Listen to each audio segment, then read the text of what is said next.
कुछ समय पहले की बात है। एक बड़े से जंगल में ऊंट और सियार रहते थे। उस जंगल के पास ही खरबूजों का खेत था, लेकिन खेत और जंगल के बीच एक नदी पड़ती थी।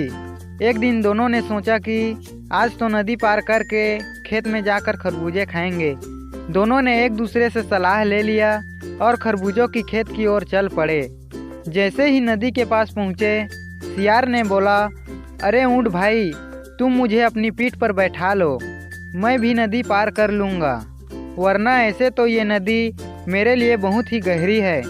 सियार की बातें सुनकर ऊंट ने कहा, हाँ भैया बैठ जाओ, कोई दिक्कत नहीं, मैं तुम्हें अपनी पीठ पर बैठा लूँगा। सियार ऊंट की पीठ पर बैठ गया।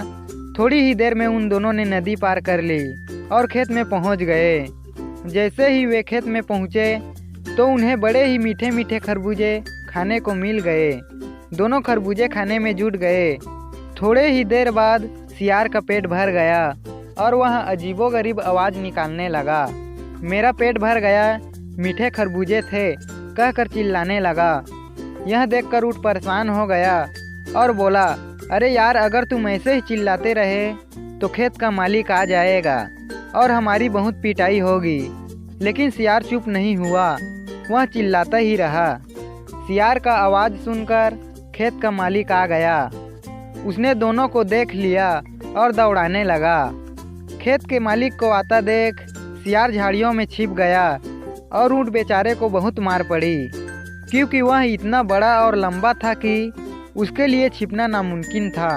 अब सियार और ऊँट की वापस जाने की बात आई तो सियार ऊँट के पास आया और ऊँट से बोला, भैया अपनी पीठ पर बैठा लो, नदी बहुत गहरी है।